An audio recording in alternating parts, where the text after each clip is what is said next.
স্বাগত বিরতিহীন সংবাদ দুপুরে। আপনাদের সঙ্গে আছি আমি রকিব আহমেদ এবং আমি সঞ্চারী মধুতমা। শুরুতেই জানিয়ে দিব শিরোনামগুলো।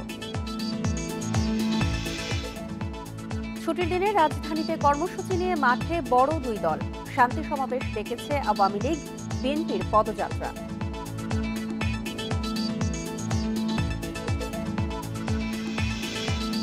কুষ্টিয়া রাজশাহীতে ছাত্রলীগের বিরুদ্ধে নানা অভিযোগ। হাইকোর্টের আদেশের পর হল ছাড়লেন ইসলামী বিশ্ববিদ্যালয়ের দুই নেত্রী।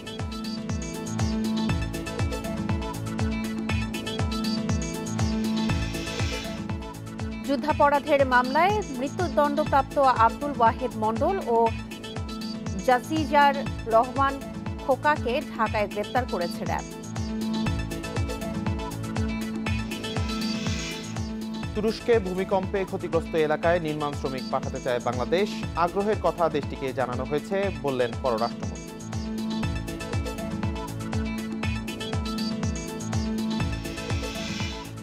সপ্তাহের ব্যবধানে ব্রয়লার মুরগির দাম কেজিতে আরও ৩০ টাকা বেড়ে ২৩০। ডিম, আদা, রসুনের দামও চড়া।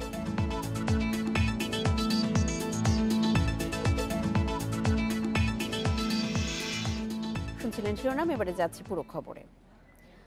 ছুটির দিনে রাজধানীতে কর্মসূচি দিয়েছে বড় দুই রাজনৈতিক দল আওয়ামী লীগ ও বিএনপি। দুই সিটি কর্পোরেশনে গণপদযাত্রা করবে বিএনপি আর শান্তি সমাবেশ ডেকেছে আওয়ামী লীগ।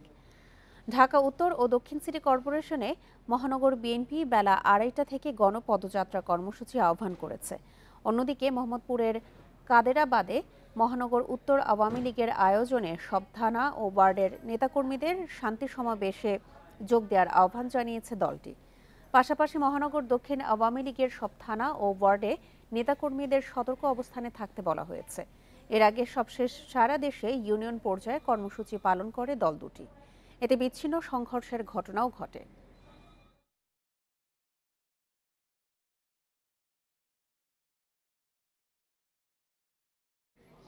রাজশাহী বিশ্ববিদ্যালয় ও কুষ্টিয়ার ইসলামী বিশ্ববিদ্যালয়ে আবারও বেপরোয়া ছাত্রলীগ। হল বাণিজ্য থেকে শুরু করে ছাত্র নির্যাতন যেন নিয়ম হয়ে দাঁড়িয়েছে। প্রশাসনের নীরবতায় এ ধরনের ঘটনা বাড়ছে বলে অভিযোগ সাধারণ শিক্ষার্থীদের। এসব অভিযোগের বিষয়ে বিশ্ববিদ্যালয় প্রশাসনও নীরব। রাজশাহী বিশ্ববিদ্যালয়ের গণযোগাযোগ ও সাংবাদিকতা বিভাগের শিক্ষার্থী কৃষ্ণ রায়কে মারধর করে হল থেকে বের করে দেয় ছাত্রলীগ নেতা নাঈম ইসলাম। এমনকি বিষয়টি কাউকে জানালে তাকে প্রাণনাশের হুমকি দেয়া হয় বলেও অভিযোগ ওঠে। এই ঘটনায় ফের উত্তপ্ত ক্যাম্পাস। ক্লাসরুম ছেড়ে রাজপথে শিক্ষার্থীরা। শিক্ষার্থী নির্যাতনকারী হত্যার হুমকিদাতাদের বিচারের আওতায় আনার দাবি তাদের। যারা অবৈধ কিন্তু টাকা দিচ্ছে তাদেরকে থাকতে দেওয়া হচ্ছে। সেক্ষেত্রে এটা প্রশ্ন যে প্রশাসন কেন কোনো ব্যবস্থা নিচ্ছে না। বাইরে যেগুলো মারামারি হয়, হত্যাকাণ্ড হয়, নির্যাতন হয়, তার বিচার হয়, এই বাউন্ডারির মধ্যে হলে হয় না। বাম সংগঠনের ছাত্রনেতারা বলছেন ছাত্রলীগের বিরুদ্ধে হল দখল, সিট বাণিজ্যের একাধিক অভিযোগ থাকলেও প্রশাসন নীরব। তবে অভিযোগ অস্বীকার করে ছাত্রলীগ নেতারা বলছেন এসব অপপ্রচার। বরাবর তারা হলগুলোকে একটা জিম্মি করে রেখে ছাত্রদেরকে একটা তাদের রাজনৈতিক দলের ভিতর ঢুকানোর চেষ্টা করে। সিট বাণিজ্যের মতো ঘটনাকে আমরা কখনোই টলারেট করি না এবং এটা করবও না। এই বিষয়ে যদি কোনো প্রমাণ সাপেক্ষ যদি কেউ আমাদের সঙ্গে অভিযোগ করেন, আমি অবশ্যই তার বিরুদ্ধে সাংগঠনিক ব্যবস্থা নেই। শিক্ষার্থীদের নিরাপত্তা সহ শিক্ষার সুষ্ঠু পরিবেশ বজায় রাখতে প্রশাসন কাজ করছে বলে জানান উপাচার্য। সব রিপোর্টগুলো আমরা নিয়ে আমাদের সামনে একটা শৃঙ্খলা কমিটির যে থাকে সেই শৃঙ্খলা কমিটির আমরা মিটিং করব। সেখানে আমরা তার গুরুত্ব অনুযায়ী বিশ্ববিদ্যালয়ে প্রচলিত যে বিধান আছে সে অনুযায়ী আমরা শাস্তি দিব। এদিকে ১২ ফেব্রুয়ারি ছাত্রলীগ নেত্রীদের নির্যাতনের শিকার হন কুষ্টিয়ার ইসলামী বিশ্ববিদ্যালয়ের এক ছাত্রী। এই ঘটনায় হাইকোর্টের আদেশের পর নড়েচড়ে বসেছে বিশ্ববিদ্যালয় প্রশাসন। ভুক্তভোগী শিক্ষার্থীর নিরাপত্তা নিশ্চিত, অভিযুক্তকে হল ছাড়তে বলা সহ নানা ব্যবস্থা নেওয়ার কথা জানান উপাচার্য। শিক্ষা কার্যক্রম যাতে কোনো ক্রমেই ক্ষতিগ্রস্ত না হয়, যতটুকু সম্ভব আমরা তাদের মোটিভেট করব, তাদের অভয় আমরা দিব। বিশ্ববিদ্যালয়ের শিক্ষার পরিবেশ বজায় রাখতে শিক্ষার্থী সহ সবাইকে সজাগ থাকার পরামর্শ শিক্ষকদের। Tania Nasrin, independence news. হাইকোর্টের আদেশের পর ক্যাম্পাস ছাড়লেন ছাত্রীকে নির্যাতনে অভিযুক্ত কুষ্টিয়ার ইসলামী বিশ্ববিদ্যালয়ের ছাত্রলীগের দুই নেত্রী। গত রাতেই তারা হল ছেড়ে বাড়িতে চলে গেছেন বলে নিশ্চিত করেছেন দেশরত্ন শেখ হাসিনা হলের প্রভোস্ট শামসুল হক। তিনি জানান, হাইকোর্টের আদেশের পর বিশ্ববিদ্যালয়ের উপাচার্যের নির্দেশে গতকাল সন্ধ্যায় অভিযুক্ত দুজনকে হল ত্যাগ করতে বলা হয়। গত রোববার রাতে শেখ হাসিনা হলের গণরুমে 4.5 ঘণ্টা আটকে রেখে নির্যাতনের শিকার হয়েছেন বলে অভিযোগ করেছেন প্রথম বর্ষের এক ছাত্রী।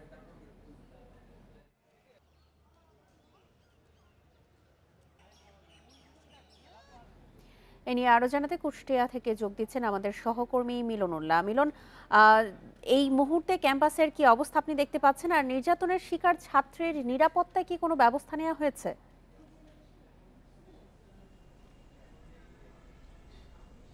হ্যাঁ, আসলে এই মুহূর্তে যদি ক্যাম্পাসের অবস্থা বলি তাহলে আসলে আজকে শুক্রবার, আজকে বন্ধের দিন, ক্যাম্পাস আজকে বন্ধ রয়েছে, যার কারণে কিন্তু আজকে আমরা ক্যাম্পাস ঘুরে কাউকে চোখে পড়েনি।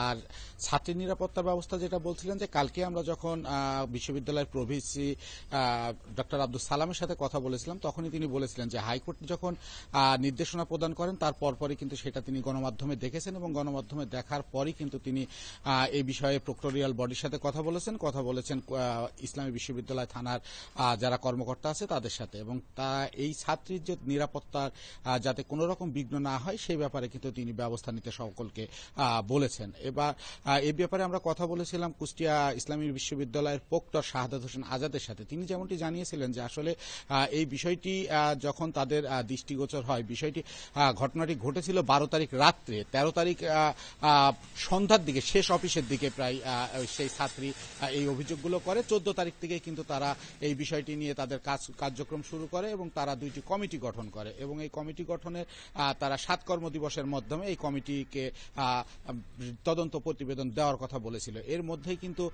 গতকালকে হাইকোর্টে একটি রিট হয় এবং সেই রিটের শুনানিতে শেষে কিন্তু হাইকোর্টে একটি আদেশ দেয়। সেই আদেশের যে মূল 3টি আদেশ ছিল, সেই 3টি আদেশের প্রেক্ষিতে কিন্তু এখন কাজ করছে ইসলামী বিশ্ববিদ্যালয় কর্তৃপক্ষ। আর ইতিমধ্যে কিন্তু হাইকোর্টের যে নির্দেশনা, সেই নির্দেশনা অনুসারে তদন্ত কাজে যেন কোনো বিঘ্ন না ঘটে সেই জন্য কিন্তু অভিযুক্ত যে 2 শিক্ষার্থী সানজিদা চৌধুরী অন্তরা এবং তার সহযোগী আরেকজন যিনি ছিলেন, সেই 2জনই কিন্তু গত রাত্রেই ক্যাম্পাস ত্যাগ করেছেন এবং তা হল প্রভোস্ট শামসুল হক আমাদেরকে এটি নিশ্চিত করেছেন। তারা একজন রাজশাহীতে অবস্থান করছে এবং আরেকজনের বাড়ি রংপুর, তিনি রংপুরের উদ্দেশ্যে আজকে সকালে রওনা দিয়েছেন। তো আসলে এই পর্যায়ে এখন এই যে ঘটনা, এই ঘটনার সঠিক তদন্ত সাপেক্ষে সুষ্ঠু বিচার হোক, এমনটি দাবি করছেন ইসলামী বিশ্ববিদ্যালয়ের শিক্ষার্থী এবং শিক্ষকরা। তো এই ছিল আমার কাছে কুষ্টিয়ার। আরেকটি বিষয় আমাদেরকে জানাবেন, অভিযুক্ত 2 ছাত্রীর বিষয়ে জেলা ছাত্রলীগের বক্তব্য কি?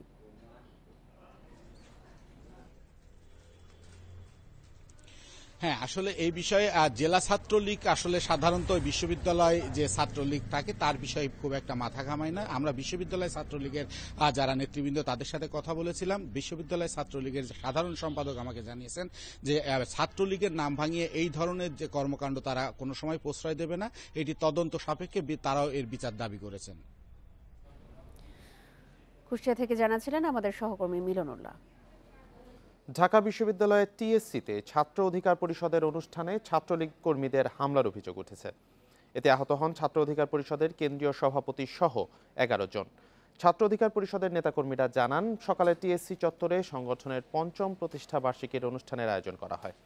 বেলা 11:15টার দিকে হঠাৎ ছাত্র অধিকার পরিষদ ও ছাত্রলীগের কর্মীদের মধ্যে সংঘর্ষ হয়। এতে আহত হন ছাত্র অধিকার পরিষদের কয়েকজন। পরে তাদের ঢাকা মেডিকেলে চিকিৎসা দেওয়া হয়।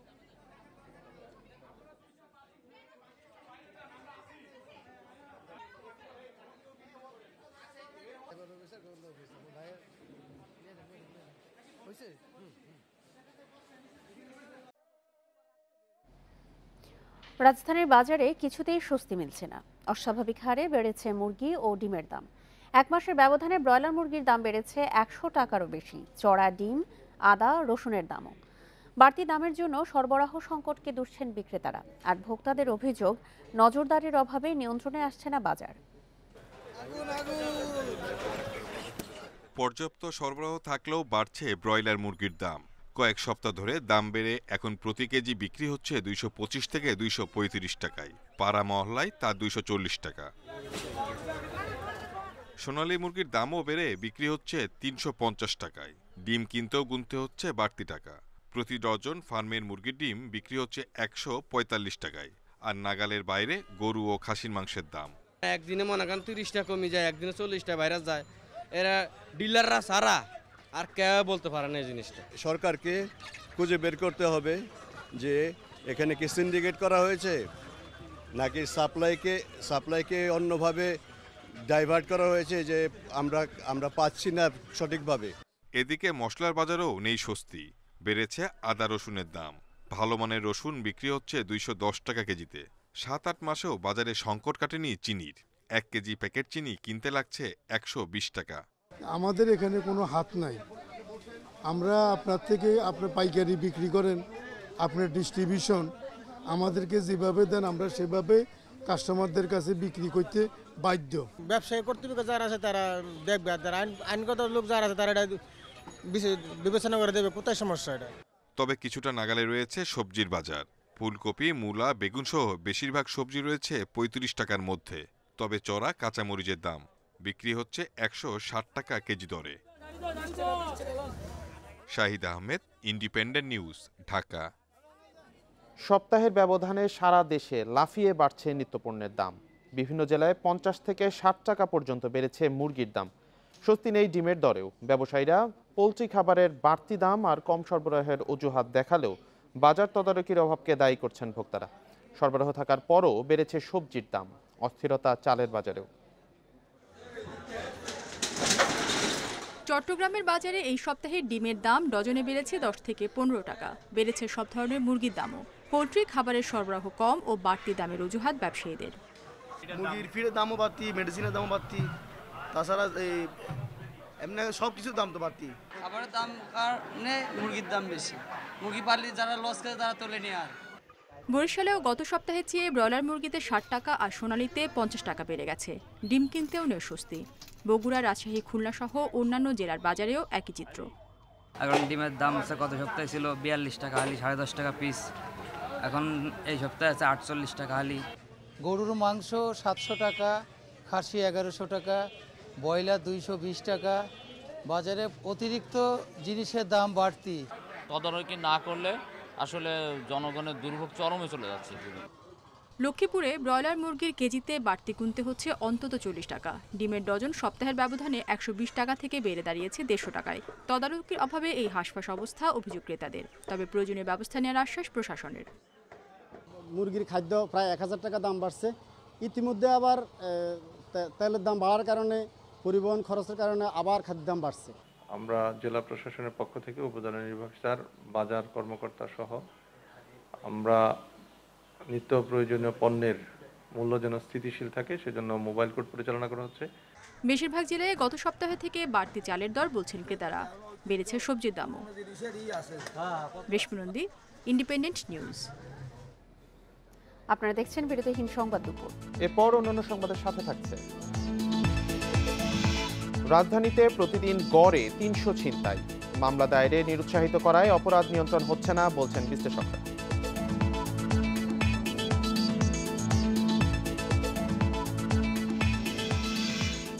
ছুটির দিনে শিশু কিশোরের পদচারণায় মুখরিত বইমেলা প্রাঙ্গণ। শিশু প্রহর ঘিরে আনন্দ উচ্ছ্বাস।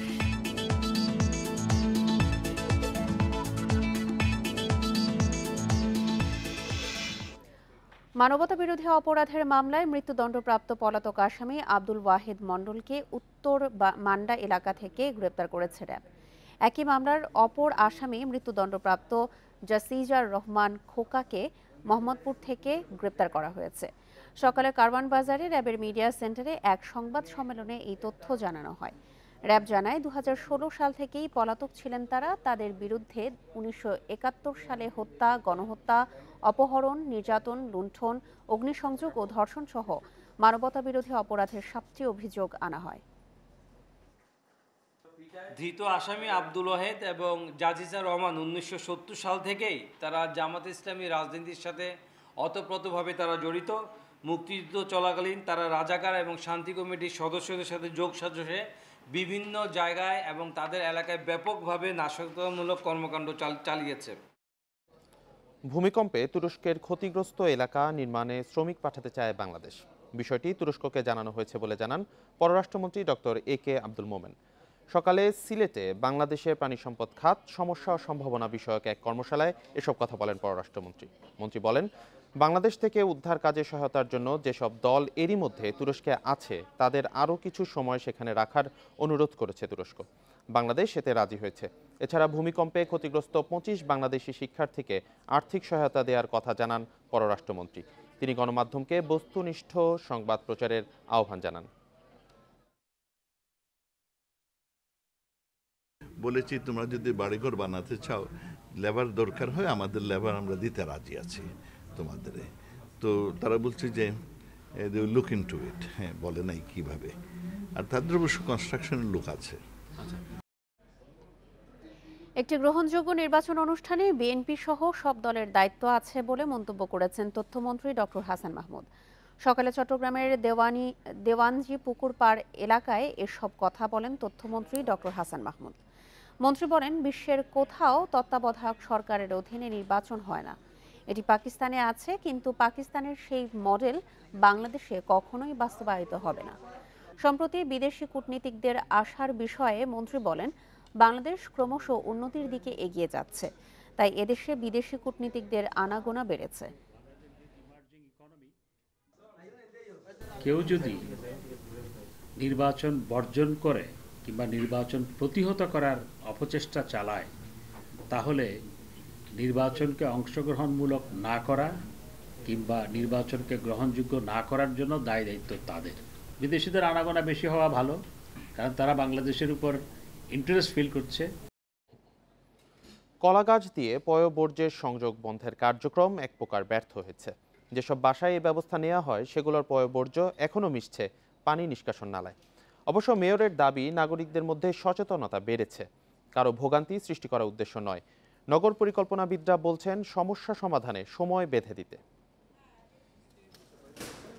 সিটি কর্পোরেশনের পানি নিষ্কাশন নালা থেকে পয়ঃবর্জ্য সংযোগ বন্ধে 4 জানুয়ারি রাজধানীর গুলশানে অভিযান চালায় ডিএনসিসি। এ সময় কলাগাছ দিয়ে বন্ধ করে দেওয়া হয় কয়েকটি বাড়ির পয়ঃবর্জ্যের নালা। পর্যায়ক্রমে এই অভিযান চলে বনানীতেও। 1.5 মাসের মাথায় সেই এলাকাগুলোতে অবস্থা দেখা যাচ্ছে ঠিক আগের মতো। বাসাবাড়ির পয়ঃবর্জ্য পানি নিষ্কাশন নালা দিয়ে মিশছে খালে। রাজধানীর গুলশানের 117 নম্বর সড়কের এই বাড়ির পয়ঃবর্জ্য সংযোগ কলাগাছ দিয়ে বন্ধ করে দিয়েছিল ডিএনসিসি, কিন্তু এখন অবস্থা আগের মতোই। তবে মেয়র আতিকুল ইসলাম বলছেন, সচেতন হয়েছেন অনেকেই। এটা কিন্তু চলে আসছে বর্ষরের পরে বর্ষর, যুগের পরে যুগ। এই জন্য যে কলাগাছ থেরাপি দিয়েছি, তারই পরিপ্রেক্ষিতে আজকে বাড়িধারা সোসাইটি তারা আমার কাছে আসতেছে। নিকেতন সোসাইটি অলরেডি আমার কাছে চলে আসছে। তারা বলছে, মেয়র সাহেব, আমরা একটা ক্লাস করি, গুচ্ছভাবে ক্লাস্টার ওয়েতে 50টা বাড়ির জন্য আমাদেরকে একটা তাহলে জায়গা দেন। এই জায়গা কিন্তু রাস্তার নিচে কিন্তু হবে, কিন্তু কনসেপ্ট এইটা বলো, এই অ্যাওয়ারনেসটা না করলে কিন্তু কেউ আমার কাছে কিন্তু আসতো না। কিন্তু আইওয়াশের মতো অভিযান না করে কার্যকর পদক্ষেপ নিতে পরামর্শ দিচ্ছেন নগর পরিকল্পনাবিদরা। লোক দেখানো না হলেও সেটা আসলে সেটার মধ্যে সিটি কর্পোরেশন হয়তো আবেগ ছিল, কিন্তু সেই আবেগটা আসলে টেকসই নগর ব্যবস্থাপনার সাথে সাদৃশ্যপূর্ণ না। বিশেষ করে যারা অপরাধ করছেন, সেই অপরাধদের প্রতি নমনীয় হওয়ার তেমন কোনো সুযোগ নেই। বিকল্প ব্যবস্থাপনা করার জন্য একটা সুনির্দিষ্ট টাইম ফ্রেম, সেই টাইম ফ্রেমের মধ্যে তারা হয় সেপটিক ট্যাঙ্ক নির্ভর তাদের ইন হাউস সেই ভবনের ভেতরে এটা ট্রিট করার ব্যবস্থা করবে, এবং অথবা সেই এলাকা ভিত্তিক অন্য কোনো বিকল্প তৈরি করা যায় কিনা। বাসাবাড়ির পয়ঃবর্জ্য সংযোগ পানি নিষ্কাশন নালা থেকে সরাতে 2021 সালের মার্চ মাস পর্যন্ত সময় বেঁধে দিয়েছিল ডিএনসিসি। তাতেও কোনো কাজ না হয় কলাগাছ প্রকল্প হাতে নেয় তারা। বন ইবনে কামাল, ইন্ডিপেন্ডেন্ট নিউজ, ঢাকা। রাজধানীতে দৌরাত্ম্য বেড়েছে অজ্ঞান পার্টি ও মোবাইল ছিনতাই পার্টির। গোয়েন্দা পুলিশের দাবি, প্রতিদিন গড়ে 300 ছিনতাইয়ের ঘটনা ঘটছে। অপরাধ বিশ্লেষকরা বলছেন, এই ধরনের ঘটনায় থানা থেকে মামলা নিতে নিরুৎসাহিত করা হয়, যে কারণে আড়ালে থেকে যাচ্ছে এমন অপরাধ। রাজধানীতে প্রকাশ্যে মোবাইল ছিনতাই করে ছো পার্টির সদস্যরা। এমন ঘটনায় হয় সাধারণ ডায়েরি বা জিডি, মামলা হয় খুবই কম। অজ্ঞান পার্টির কবলে পড়ে একজনের মৃত্যুর ঘটনাও হয়নি মামলা, শুধু হয় মোটরসাইকেল হারানোর জিডি। হাউস বিল্ডিং মোড়ে ওই হাসপাতালে উনি অচেতন অবস্থায় পড়ে আছেন। তো আমি আর আমার ছোটো ভাই দ্রুত সেখানে যাই এবং গিয়ে শুনতে পাই কর্তব্যরত ডাক্তারদের কাছ থেকে যে ওনাকে স্ট্রিট পয়জনিং করা হয়েছে এবং ওনার বাইক মোবাইল কিছুই নাই। সম্প্রতি রাজধানীতে বেড়েছে অজ্ঞান ও ছো পার্টির দৌরাত্ম্য।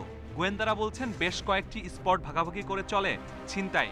এর মধ্যে কারওয়ান বাজার, মহাখালী, বিমানবন্দর, আবদুল্লাপুরে সক্রিয় ছো পার্টি, আর মোহাম্মদপুর, কমলাপুর, সদরঘাট, সায়দাবাদ ও যাত্রাবাড়ি অজ্ঞান পার্টির দখলে। করোনার পরবর্তী সময়গুলিতে তাদের দৌরাত্ম্য একটু বৃদ্ধি পেয়েছে এবং আমাদের ঢাকা মহানগরীর প্রত্যেকটা ডিবির টিম তাদের এই মলম পার্টির বিরুদ্ধে, অজ্ঞান পার্টির বিরুদ্ধে কাজ করছে। রাজধানীতে দিনে অন্তত ৩০০ ছিনতাইয়ের ঘটনা ঘটে, কিন্তু গত ১ বছরে মামলা হয়েছে মাত্র ১৪৫টি। অপরাধ বিশ্লেষকেরা বলছেন মামলা কম হওয়ায় অপরাধ নিয়ন্ত্রণ হচ্ছে না। পুলিশ ওই অপরাধ বেশি কম দেখানো কিংবা থানার ভাবমূর্তি খারাপ হবে সেটার জন্য মামলা নেবে না, কিংবা অন্য কোনো কারণে মামলাকে নিরুৎসাহিত করবে, কিংবা মামলা নিতে গেলে হয়রানি হবে, সেটা তো একটা পুলিশের দায়িত্বের লঙ্ঘন এবং সেটার জন্য তো পুলিশের অবশ্যই বিরুদ্ধে ব্যবস্থা নেওয়া উচিত। তবে মামলা না নিলে থানার বিরুদ্ধে ব্যবস্থা নেওয়ার হুঁশিয়ারি দিয়েছেন ডিএমপি কমিশনার। এই চোরগুলাকে যদি আমরা জেলে রাখতে পারি এবং ভবিষ্যতে এদেরকে দ্রুততম সময়ে ট্রায়ালের ব্যবস্থা করে এদের সাজার ব্যবস্থা করতে পারি, তাহলে অন্যরা এই চুরি করতে সাহস পাবে না। রোজার আগেই এসব অপরাধীকে চিহ্নিত করে আইনের আওতায় আনারও নির্দেশ ডিএমপি প্রধানের। Masudur Rahman, independent news, Dhaka. রাজধানীর মোহাম্মদপুরে শান্তি সমাবেশ করবে আওয়ামী লীগ। এরই মধ্যে আসতে শুরু করেছেন নেতাকর্মীরা। এ নিয়ে বিস্তারিত জানতে মোহাম্মদপুরের মকবুল হোসেন কলেজ থেকে যোগ দিচ্ছেন সহকর্মী ইজাজুর রহমান। ইজাজ, সমাবেশ শুরু হয়েছে কিনা, না হলে কখন শুরু হবে, আর কেন্দ্রীয় নেতাদের মধ্যে কারা থাকছেন এই সমাবেশে? বিএনপি যেদিন রাজধানীতে বা সারা দেশে কর্মসূচি ঘোষণা করে ঠিক সেদিনই শান্তি সমাবেশ করে আওয়ামী লীগ। ঢাকা মহানগরে এ পর্যন্ত 5টি শান্তি সমাবেশ হয়েছে। ঢাকা মহানগর উত্তর এবং দক্ষিণ আওয়ামী লীগের উদ্যোগে এই 5টি শান্তি সমাবেশ হয়েছে। আজকে মোহাম্মদপুরে যে শান্তি সমাবেশটি অনুষ্ঠিত হচ্ছে এটি হচ্ছে 6 নম্বর শান্তি সমাবেশ এবং এর পরেও বিএনপি যে কর্মসূচিগুলো রাজধানীতে রাখবে সেদিনই কিন্তু শান্তি সমাবেশ করার পূর্ব যে ঘোষণা রয়েছে সেই ঘোষণা অনুযায়ী সেটি করা হবে।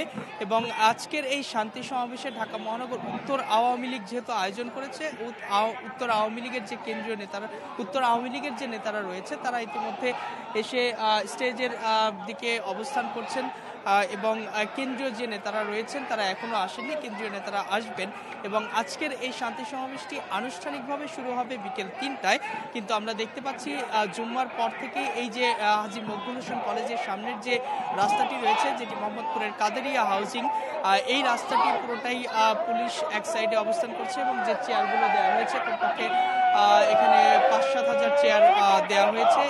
আশা করা হচ্ছে যে নেতাকর্মীরা রয়েছেন ঢাকা মহানগর উত্তরের যে বিভিন্ন ওয়ার্ড এবং থানা আওয়ামী লীগের যে নেতাকর্মীরা তারা কিছুক্ষণের মধ্যে এসে পুরোটাই এই চত্বরটি অর্থাৎ এই রাস্তার পুরো এলাকাটি ভরে যাবে আশা করা হচ্ছে। এবং মাইক থেকেও বারবার ঘোষণা করা হচ্ছে কিছুক্ষণ পর পর বিভিন্ন ওয়ার্ডের নেতাকর্মীরা আসছেন এবং এসে আনুষ্ঠানিকভাবে 3টায় যেহেতু এই শান্তি সমাবেশটি অনুষ্ঠিত হবে এবং সেই শান্তি সমাবেশে বরাবরের মধ্যে যেটি হয় আমরা দেখি দলের সাধারণ সম্পাদক ওবায়দুল কাদের তিনি প্রধান অতিথি থাকেন এবং আজকেও প্রধান অতিথি হিসেবে তিনি বক্তব্য রাখবেন। এর আগের শান্তি সমাবেশগুলোতে তিনি যে ধরনের বার্তাগুলো দিয়েছেন একই টাইপের বার্তা আজকে দেওয়ার সম্ভাবনা রয়েছে এবং সেটি বলা হচ্ছে যে সামনে যেহেতু নির্বাচন রয়েছে, জাতীয় নির্বাচন, সেই নির্বাচনকে টার্গেট করে বিএনপি যাতে কোনো ধরনের কোনো নৈরাজ্য করতে না পারে, সহিংসতা করতে না পারে, সেই জন্য তারা যেদিন কর্মসূচি রাখবে সেদিন শান্তি সমাবেশের নামে রাজপথে থাকবে আওয়ামী লীগ এবং রাজপথে কোনো ধরনের কোনো হটকারী সিদ্ধান্ত, কোনো সহিংসতা, অগ্নিসন্ত্রাস কোনোভাবে আওয়ামী লীগ করতে দেবে না। প্রশাসনের পাশাপাশি আওয়ামী লীগের নেতাকর্মীরাও এই জায়গাটায় সজাগ থাকবে, সতর্ক থাকবে, তারই ধারাবাহিকতায় শান্তি সমাবেশ। আওয়ামী লীগের শান্তি সমাবেশ নিয়ে মোহাম্মদপুর থেকে জানাচ্ছিলেন সহকর্মী ইজাজুর রহমান। ছুটির দিনে শিশু কিশোরের পদচারণায় মুখর হয়ে উঠল বইমেলা প্রাঙ্গণ। শিশুদের জন্য বেলা 11টা থেকে 1টা পর্যন্ত চলে শিশু প্রহর। সিসিমপুরের অনুষ্ঠান ছিল শিশুদের প্রধান আকর্ষণ। টুকটুকি, হালুম, ইকরি ও শিকুদের সাথে নেচে গেয়ে সময় পার করে তারা। চরিত্রগুলোর সাথে ছবিও তুলে রাখেন কেউ কেউ। অনেক শিশু বিভিন্ন স্টল ঘুরে বই দেখে। অভিভাবকরা আবদার অনুযায়ী বই কিনে দেন। পছন্দের বই পেয়ে শিশুরা খুশি। প্রকাশকরা জানান শিশু প্রহরে বিক্রি ভালো। ছড়া, গল্প, বিজ্ঞান, কুইজ ও ভূতের গল্পের বই শিশুদের পছন্দের তালিকায়।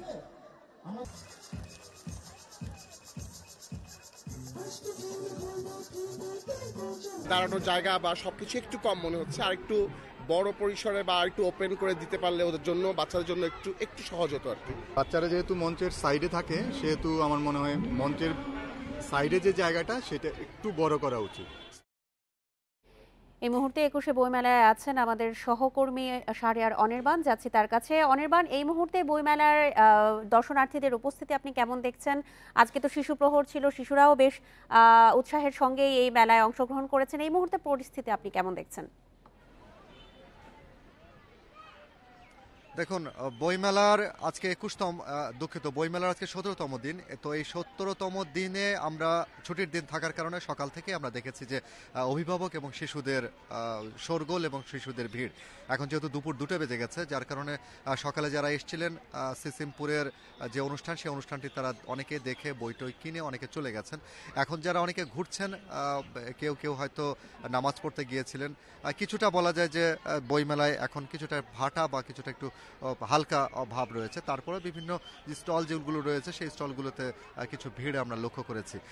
আপনাকে বলে রাখি যে সকাল 11:30টার সময় সিসিমপুরের পক্ষ থেকে যে শিশু চত্বরের শিশু প্রহরের যে আয়োজন ছিল, সেই আয়োজনে আমরা দেখেছি যে অসংখ্য শিশুরা এসেছিলেন এবং তারা এসে এই সিসিমপুরের যে বিখ্যাত চরিত্রগুলো অর্থাৎ শিকু, হালুম, তাদের সাথে তারা বেশ উল্লাস উদযাপন করেছে। এরপর তারা বিভিন্ন স্টলে শিশুদের জন্য যে এলাকাটা আলাদাভাবে নির্ধারণ করা হয়েছে সেই স্টলে তারা ঘুরে ঘুরে তাদের পছন্দের বই কিনছেন। তবে অভিভাবকদের ভিতরে একটি অভিযোগ তারা করেছেন, সেটি হচ্ছে শিশু চত্বরে এবার জায়গাটা অনেক ছোট করা হয়েছে এবং সাধারণ যারা রয়েছেন তারা অনেকেই অনুষ্ঠানটি ঠিকমতো দেখতে পাননি। এর বাইরে যদি বলা হয় সেটি হচ্ছে প্রকাশিত যে বইগুলো আছে, সেই বইগুলো কিন্তু শিশু উপযোগী কতখানি বা তাদের চাহিদা অনুযায়ী এই প্রচ্ছদগুলো অনেকখানি অপরিচ্ছন্নতার অভিযোগ তারা করেছেন। অথচ বইয়ের কিন্তু দাম নেওয়া হচ্ছে বেশ বেশি। যে বইগুলো বেশ কিছু বই করা হয়েছে, সে বইগুলো দাম প্রায় 500 টাকার উপরে রয়েছে। তো এই বইগুলো একটু দাম যেন কমানো হয়, সেই বিষয়টি তারা দাবি জানিয়েছেন। আর এর বাইরে যদি আপনাকে বলি, সাধারণ যে পাঠক রয়েছে সেই সাধারণ পাঠকের সংখ্যাটাও আমি আজকে সকালবেলায় অন্যান্য দিনের তুলনায় কিন্তু আজকে অনেকখানি দেখেছি। তবে প্রকাশক এবং বিক্রেতা যারা বলছেন, তারা বলছেন যে সামনে 21শে ফেব্রুয়ারি রয়েছে। তো 21শে ফেব্রুয়ারি উপলক্ষে এবং মেলার শেষ সময় আমরা দেখি যে পাঠকদের ব্যাপক রকমের চাপ থাকে এবং পাঠকরা আসেন। তো সেই অনুযায়ী হয়তো আগামী কয়েকদিনের মধ্যে পাঠক বেশ ভরপুর থাকবে বইমেলা। এই ছিল আমার কাছে সর্বশেষ। বইমেলা থেকে সবশেষ অবস্থা নিয়ে জানাচ্ছিলেন আমাদের সহকর্মী শাহরিয়ার অনির্বাণ। দেশে প্রথমবারের মতো 23 ও 24 ফেব্রুয়ারি ভাষা মেলার আয়োজন করা হয়েছে। আন্তর্জাতিক মাতৃভাষা ইনস্টিটিউটে বসছে বিশ্বের নানা ভাষার মিলন মেলা। বাংলা, ইংরেজি, চাকমা, মারমা, তঞ্চঙ্গা, লাখাইনম সহ বিভিন্ন ভাষার সাহিত্যের সঙ্গে পরিচয়ের সুযোগ তৈরি হবে অন্যান্য ভাষাভাষীদের। বাংলা ছাড়াও 40টি ভাষায় কথা বলা মানুষের বসবাস বাংলাদেশে। তবে কথিত এই ভাষার মধ্যে কেবল বাংলা, চাকমা, মারমা, তঞ্চঙ্গা, লাখাইনম, ম্রো, মণিপুরী ও অহমিয়া এই 8 ভাষার নিজস্ব বর্ণমালা আছে। তবে কন্দ, খাড়িয়া, কোডা, রেংমির্চা সহ 14টি ভাষার নেই বর্ণমালা, তাই বিপন্নের তালিকায়।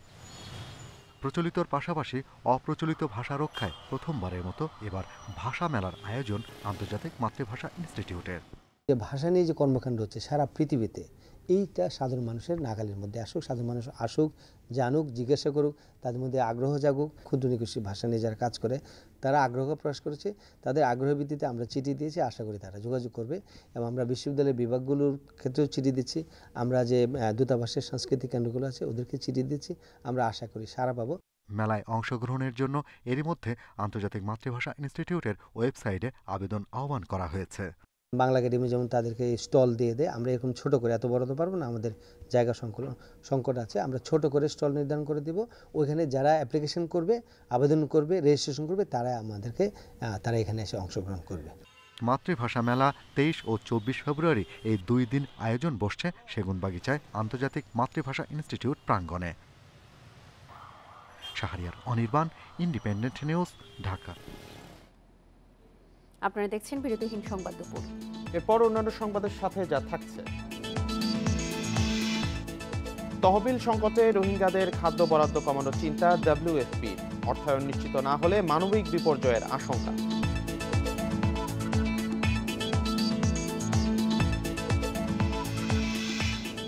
বিশ্বকাপে টিকে থাকার লড়াইয়ে আজ বাংলাদেশের সামনে নিউজিল্যান্ড, হারলেই বিদায় স্ট্রাইক ব্রেস্টের।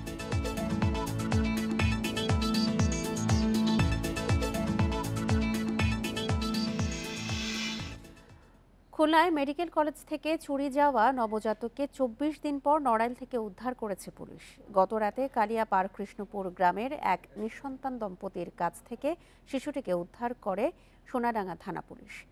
পুলিশ জানায়, গত ২৪ জানুয়ারি সকালে খুলনা মেডিকেল কলেজ হাসপাতালে শিশুটির জন্ম হয়। ওই দিন বিকেলে বাড়ি ফেরার জন্য হাসপাতালের প্রধান গেটে অ্যাম্বুলেন্স ভাড়া নিয়ে চালকের সঙ্গে স্বজনদের কথা কাটাকাটি ও হাতাহাতি হয়। এ সময় খালার কোলে থাকা শিশুটিকে অজ্ঞাত এক নারী কোলে নেন। পরে পরিস্থিতি স্বাভাবিক হলে দেখা যায় শিশুটিকে নিয়ে পালিয়েছেন ওই নারী। থানা হেফাজতে নিঃসন্তান ওই দম্পতিকে জিজ্ঞাসাবাদ করা হচ্ছে। শিশুটির ডিএনএ পরীক্ষা করে পরিচয় নিশ্চিত করা হবে বলে জানিয়েছে পুলিশ। বর্তমানে শিশুটিকে খুলনা মেডিকেল কলেজ হাসপাতালে ভর্তি করা হয়েছে। আমাকে ফোন করে জানালো যে এরকম এই জায়গায় একটা মহিলা একটা বাচ্চা কিনেছে, তা তোমরা এসে দেখে যাও এই বাচ্চাটা তোমাকে কিনা। এখন আমরা এই জায়গা শুনে তারপরে সেই জায়গা চলে গেলাম, যাই দেখি আমাকে এই বাচ্চা। পটুয়াখালীর কলাপাড়ায় পক্ষিয়াপাড়া সরকারি প্রাথমিক বিদ্যালয়ের ম্যানেজিং কমিটির এক সহসভাপতির বিরুদ্ধে শিক্ষিকাকে যৌন হয়রানির অভিযোগ উঠেছে। এ ঘটনায় ওই শিক্ষিকার স্বামী দুজনের নামে কলাপাড়া থানায় অভিযোগ দায়ের করেছেন। এতে বলা হয়, বিদ্যালয়ের যাতায়াতের পথে শিক্ষিকাকে উত্ত্যক্ত করতেন ওই সহসভাপতি। এক পর্যায়ে তার বাড়ি গিয়ে তাকে যৌন হয়রানির চেষ্টা করেন। এ সময় শিক্ষিকার চিৎকারে স্থানীয়রা এগিয়ে গেলে পালিয়ে যান অভিযুক্ত ব্যক্তি। বিষয়টি নিয়ে থানায় অভিযোগ করায় ওই শিক্ষিকার পরিবারকে মারধর ও গ্রাম থেকে বের করে দেওয়ার হুমকি দিয়ে আসছেন অভিযুক্ত ব্যক্তির পরিবারের সদস্যরা।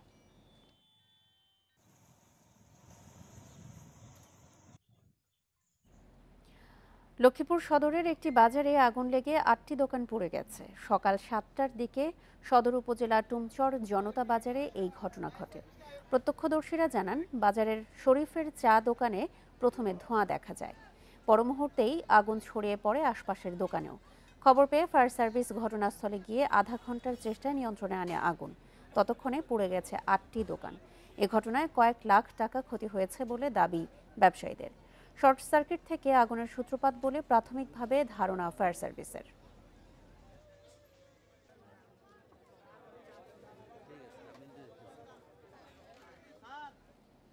পিকে হালদারের ঋণের বোঝায় থমকে যাওয়া কুমির খামার নতুন পোষ্যদের হাতে ঘুরে দাঁড়ানোর চেষ্টা করছে। গেল মৌসুমে জন্মেছে প্রায় ৯০০ কুমিরের ছানা। ময়মনসিংহের ভালুকার এ খামারটির পরিচালন ব্যয় মেটাতে সম্প্রতি পর্যটকদের জন্য উন্মুক্ত করা হয়েছে। কর্তৃপক্ষের দাবি, চামড়ার পাশাপাশি সরকার কুমিরের মাংস, হাড়, দাঁত রপ্তানির সুযোগ দিলে বাণিজ্যিকভাবে লাভজনক হবে অচিরেই।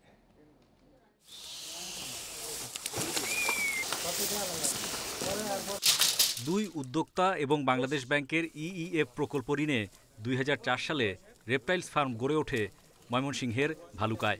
২০১২ সালে বাণিজ্যিক কুমির খামারের মালিকানা কবজায় নেন ঋণ জালিয়াতি কাণ্ডে আলোচিত পিকে হালদার। ২০১৯ সালের অক্টোবরে পিকের দেশ ছাড়ার পর সংশ্লিষ্ট প্রতিষ্ঠানগুলোর ব্যাংক হিসাবও জব্দ করা হয়। সে সময় ২৫০০-এর বেশি কুমিরের খাওয়া দাওয়া, খামারের কর্মীদের বেতন ও আনুষঙ্গিক ব্যয় ছিল মাসে প্রায় ৮ লাখ টাকা। কিন্তু ব্যাংক হিসাব জব্দ থাকায় আর্থিক সংকটে প্রয়োজনীয় খাদ্য ও পরিচর্যার অভাবে মারা যেতে থাকে কুমির। আর্থিক কারণে আমাদের কুমিরের খাবার দিতে পারি নাই, আমরা ঠিকমতো বেতন ভাতা দিতে পারি নাই। আমরা ওই সময় অনিশ্চয়তার মধ্যে ছিলাম, আসলে আমাদের ভবিষ্যৎ কী হবে, এবং প্রায় ১৩ শতাধিক কুমির মারা গিয়েছে। আদালতের আদেশে ২০২২ সালের ফেব্রুয়ারিতে নতুন পর্ষদ দায়িত্ব নেয়ার সময় মোট ১৭৩০টি কুমির বুঝে পায়। গেল প্রজনন মৌসুমে খামারে ৯০০ সুস্থ বাচ্চা মিলেছে। ৩ বছর পর যেগুলোর চামড়া রপ্তানিযোগ্য হবে। কুমিরের বাই প্রোডাক্ট, লোয়ার গ্রেড চামড়া, হাড়, মাংস কোনোটা বিক্রির পারমিশন নাই। আমরা এই ব্যাপারে সংশ্লিষ্ট মন্ত্রণালয়ে আমরা দরখাস্ত দিয়েছি। সহ যদি আমরা এটার পারমিশন পাই, তাহলে এই ফার্ম পিছনে তাকাতে হবে না আর। কারণ একটা চামড়ার দাম যদি $৪০০ হয়, বাই প্রোডাক্ট হচ্ছে $৭০০ থেকে $৮০০।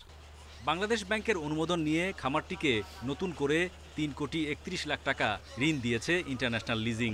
সুদ আসলে রেপটাইলস ফার্মের কাছে প্রতিষ্ঠানটির মোট পাওনা এখন ১০০ কোটি টাকারও বেশি। তাই নিয়মিত আয় বাড়াতে চেষ্টা চলছে খামারে। একটা অংশ শুধু পর্যটনের জন্য আমরা উন্মুক্ত করে দিচ্ছি, যাতে কিছু সাপ্লিমেন্টাল ইনকাম হয়। কিছু কনজারভেশনেরও ব্যবস্থা করা, অন্যান্য কিছু স্পিসিস বা প্রজাতিও এখানে যাতে থাকে, এগুলোর জন্য আমরা সরকারের সাথে কথা বলছি। অর্থাৎ এই খামারটা এমন একটা খামার হবে যেটা দেখে আরও ১০ জন যাতে খামার করতে এগিয়ে আসেন।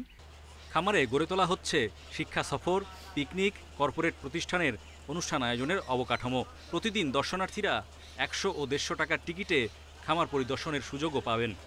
দেশের প্রথম বাণিজ্যিক কুমির খামার থেকে চামড়া রপ্তানির পাশাপাশি যুক্ত হতে যাচ্ছে পর্যটন সহ নানা সেবা।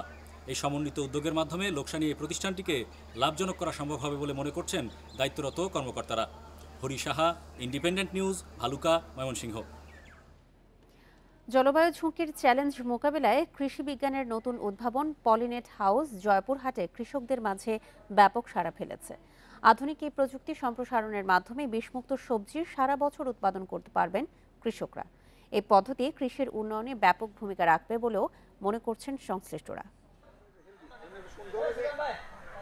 উৎপাদন বাড়াতে নতুন গবেষণা শুরু করেছে কৃষি বিভাগ। এরই অংশ হিসেবে পলিনেট হাউসের মাধ্যমে শীতকালীন ও গ্রীষ্মকালীন সবজি বছরের যে কোনো সময় উৎপাদন করা যাবে।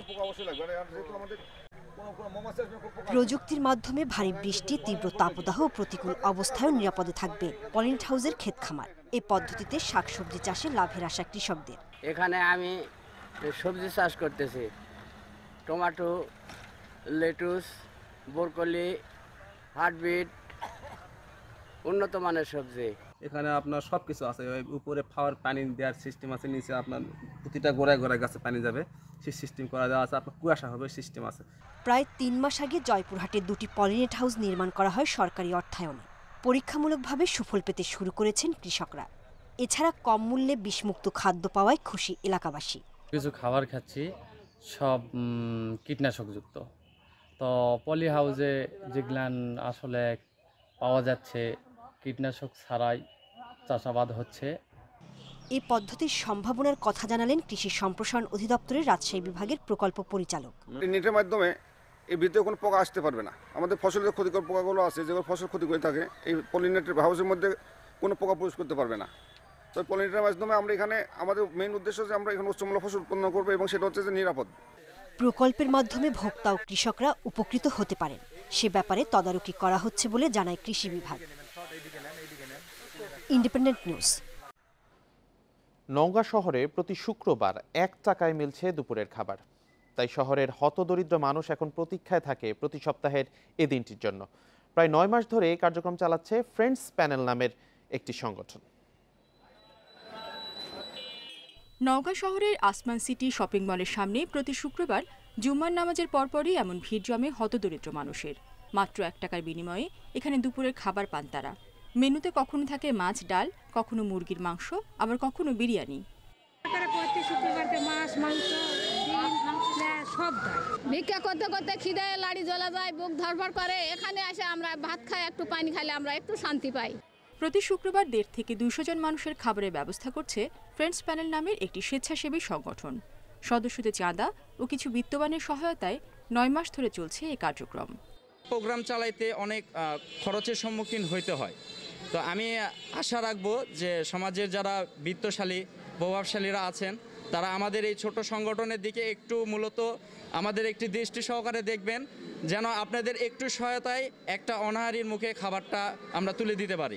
দরিদ্র মানুষের মুখে খাবার তুলে দেওয়ার এই প্রয়াসকে স্বাগত জানিয়ে বিত্তবান আরও মানুষকে এগিয়ে আসার আহ্বান জানান পৌর মেয়র। অত্যন্ত সুন্দর একটা প্রচেষ্টা। আমি মনে করি এ ব্যাপারে সমাজের যারা বিত্তবান ব্যক্তি আছে তাদেরকে এগিয়ে আসা উচিত।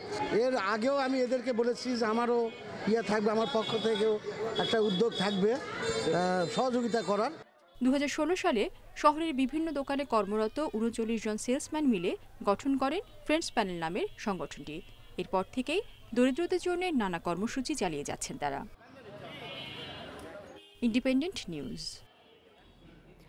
বাংলাদেশে আশ্রয় নেওয়া রোহিঙ্গাদের জন্য খাদ্য সরবরাহ নিশ্চিত করতে দ্রুত তহবিল গঠনের আহ্বান জানিয়েছেন জাতিসংঘের বিশেষজ্ঞরা। জরুরি খাদ্য সহযোগিতার অভাবে বাংলাদেশে আশ্রয় নেওয়া রোহিঙ্গারা মানবিক বিপর্যয়ের কবলে পড়তে পারে বলে সতর্ক করেছেন তারা। বৃহস্পতিবার এক বিবৃতিতে এমন আশঙ্কা তুলে ধরা হয়। বিশেষজ্ঞরা জানান, তহবিলের অভাবে মার্চ নাগাদ রোহিঙ্গাদের জন্য খাদ্য বরাদ্দ 17% কমানোর কথা ভাবছে বিশ্ব খাদ্য কর্মসূচি। এপ্রিলের মধ্যে নতুন অর্থায়নের প্রতিশ্রুতি পাওয়া না গেলে এই বরাদ্দের হার আরও কমবে বলেও ইঙ্গিত দিয়েছে WFP। ঘাটতি মেটাতে $125 মিলিয়ন তহবিলের আহ্বান জানিয়েছে সংস্থাটি। জাতিসংঘের প্রতিবেদনে রোহিঙ্গা নারী এবং শিশুদের স্বাস্থ্য ঝুঁকির বিষয়টি উল্লেখ করা হয়। সেই সাথে ঝুঁকিপূর্ণ নৌপথে মানব পাচার নিয়েও উদ্বেগ জানায় জাতিসংঘ। Chamber with the visit is the most famous and well-known, the UN General Assembly, another one of the 6 principal organs of the United Nations, and the only one in which all member nations have equal representation. It's a main policy maker. সমুদ্রপথে ইন্দোনেশিয়ার উপকূলে পৌঁছেছে 69 জন রোহিঙ্গা। বৃহস্পতিবার দেশটির উত্তরাঞ্চলের আচেহ প্রদেশে নৌকাটি পৌঁছায় বলে জানিয়েছে জাতিসংঘের শরণার্থী বিষয়ক সংস্থা UNHCR। স্থানীয় বাসিন্দাদের দাবি, এই রোহিঙ্গারা বাংলাদেশ থেকে গেছে। ভূমিকম্পের 11তম দিনে তুরস্কের ধ্বংসস্তূপ থেকে 2 জনকে জীবিত উদ্ধার করা হয়েছে। শুক্রবার ভূমিকম্প আঘাত হানার 261 ঘণ্টা পর আন্তাকিয়া থেকে তাদেরকে উদ্ধার করা হয়। এর আগে ভূমিকম্পের 258 ঘণ্টা পর কাহরামানমারাজ থেকে 4 জনকে জীবিত উদ্ধার করা হয়। এদিকে তুরস্কের ক্ষতিগ্রস্তদের জন্য $100 কোটি সহায়তা তহবিল আবেদন করেছে জাতিসংঘ। তাছাড়া এখন পর্যন্ত সংস্থাটির শতাধিক ত্রাণ বোঝাই ট্রাক উত্তর পশ্চিম সিরিয়ায় প্রবেশ করেছে।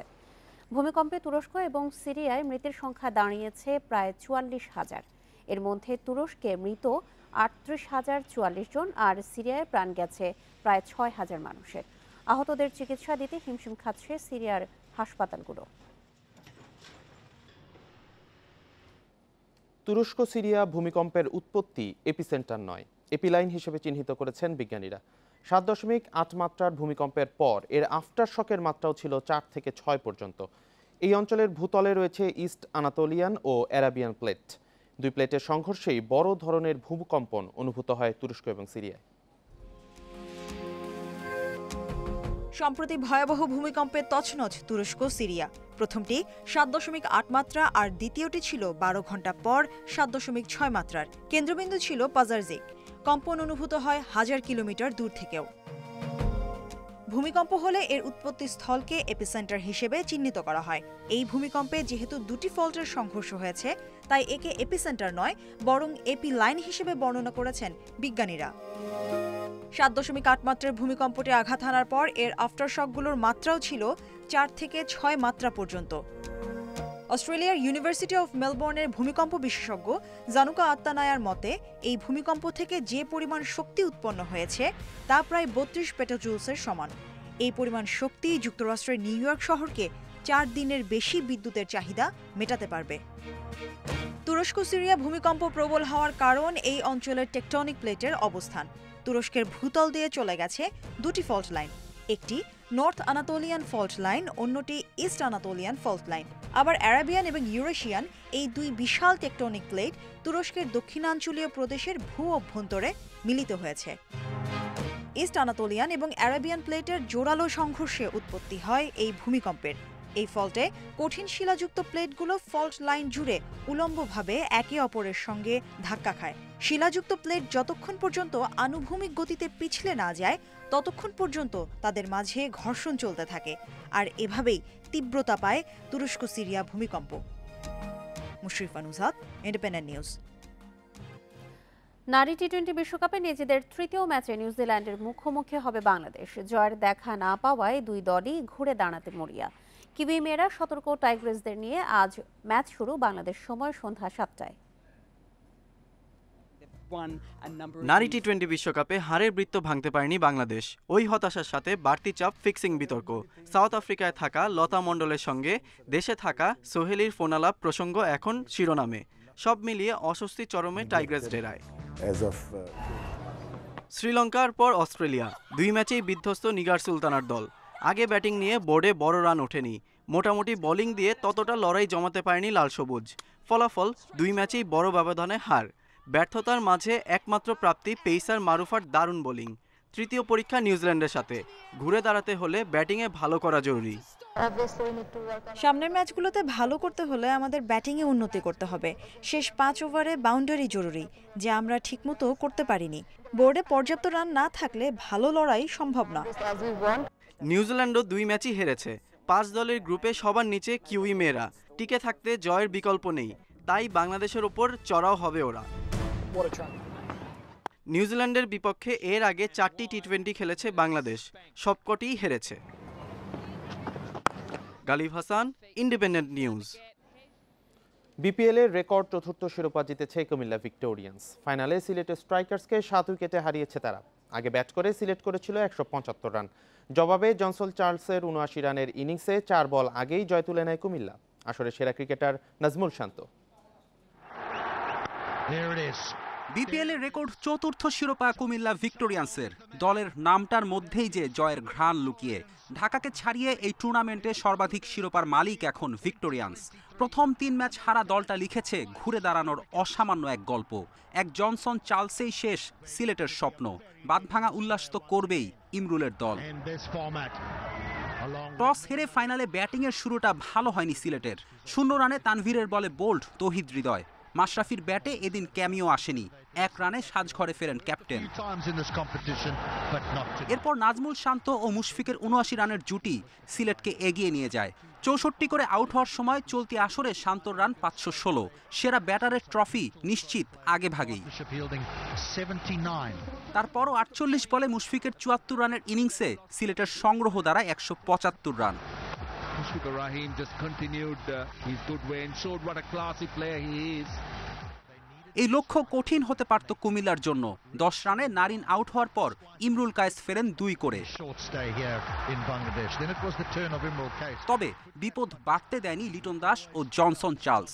ফাইনালে প্রত্যাশিত ব্যাটিং করেছেন লিটন। তার 55 রানের দায়িত্বশীল ইনিংস কুমিল্লার লক্ষ্য তারা সহজ করে। আরেক প্রান্তে ফর্মে থাকা চার্লস খেলেছেন হিসাব কষে। শেষ 4 ওভারে কুমিল্লার দরকার 52 রান। এমন অবস্থায় রুবেলের ওভারে 3 ছক্কায় 23 তুলে চার্লস জানিয়ে দেন তার ঘুমিয়ে থাকা পরিকল্পনারই অংশ। একইভাবে ইনিংসে 19তম ওভারেও তোলেন 18 রান। ফলাফল 52 বলে চার্লস অপরাজিত 79 রানে। সেই সাথে 4 বল আগেই শিরোপা কুমিল্লার। ফেরদৌস ইসলাম, ইন্ডিপেন্ডেন্ট নিউজ। ক্রিকেট থেকে এখনই অবসরের কথা ভাবছেন না মাশরাফি। ফিট থাকলে আগামী আসরেও খেলার কথা জানিয়েছেন টাইগার সফল অধিনায়ক। আর ইংল্যান্ড সিরিজে তৌহিদ হৃদয়ের অন্তর্ভুক্তি কিছুটা তাড়াহুড়ো মনে হয়েছে ম্যাচের। আন্তর্জাতিক সার্কিটে খেলার আগে তরুণদের ঘরোয়া টুর্নামেন্টে জোর দেওয়ার তাগিদ মাশরাফির। একদিন একদিন তো হওয়ার দরকার ছিল, হয়েছে আজকে, ভালোই হয়েছে। সবকিছুরই তো শেষ আছে না। একদিকে সিলেট সিক্সার্সের প্রথমবারের মতো ফাইনালে উঠেও শিরোপা না ছোঁয়ার বেদনা, অন্যদিকে প্রথমবারের মতো ফাইনালে হারের স্বাদ মাশরাফির। বাতাসে গুঞ্জন ছিল এটাই টাইগারদের সফলতম এই অধিনায়কের শেষ বিপিএল। নেক্সট ইয়ারে তো আসলে অনেক দূরে, আল্লাহ দেখা যাক কি করে। ইনশাল্লাহ যদি সুস্থ থাকি, বেঁচে থাকি, তারপর দেখা যাবে। তবে ইচ্ছা তো আছেই, এখন দেখা যাক। টুর্নামেন্টের পারফরমেন্স বিচারে আসন্ন ইংল্যান্ড সিরিজে ডাক পেয়েছেন তৌহিদ হৃদয়। এই প্রসঙ্গে মাশরাফি বললেন ভিন্ন কথা। আন্তর্জাতিক সার্কিটে তাড়াহুড়ো নয়, বরং পোক্ত হয়েই সুযোগ দেওয়া উচিত জাতীয় দলে।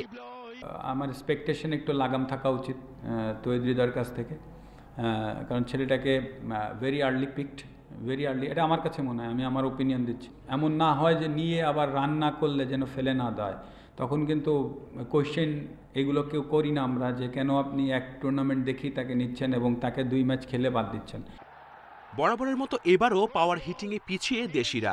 তার জন্য প্র্যাকটিসের পাশাপাশি ন্যাচারাল অ্যাবিলিটিকে গুরুত্ব দেওয়ার কথা জানালেন টাইগারদের সাবেক অধিনায়ক। এটা আসলে যেহেতু নাই, প্র্যাকটিস করতে হবে, বা we have to find someone যে আসলে সে ন্যাচারাল পাওয়ার হিটিংয়ের অ্যাবিলিটি আছে কিনা। এখানে কিছু ন্যাচারালের পাওয়ার হিটিংয়ের অ্যাবিলিটি থাকার বিষয় আছে, যে ওয়েস্ট ইন্ডিয়ানের সাথে তুলনা করে কারো লাভ নেই, কারণ ওদেরকে মিস হিটেও কিন্তু ওদেরকে 6 হয়ে যায়। ইয়াংস্টারদের বিপিএল, বিসিএল সহ ঘরোয়া টুর্নামেন্টে নিয়মিত খেলার পরামর্শ দিয়েছেন মাশরাফি। Kamrul Hasnat, Independent News. আর এই ছিল এখনকার মতো বিরতিহীন সংবাদ দুপুরে। ইন্ডিপেন্ডেন্ট টেলিভিশনের সব খবর বিস্তারিত জানতে চোখ রাখুন ফেসবুক, ইউটিউব ও টুইটার। সঙ্গে থাকার জন্য ধন্যবাদ সবাই।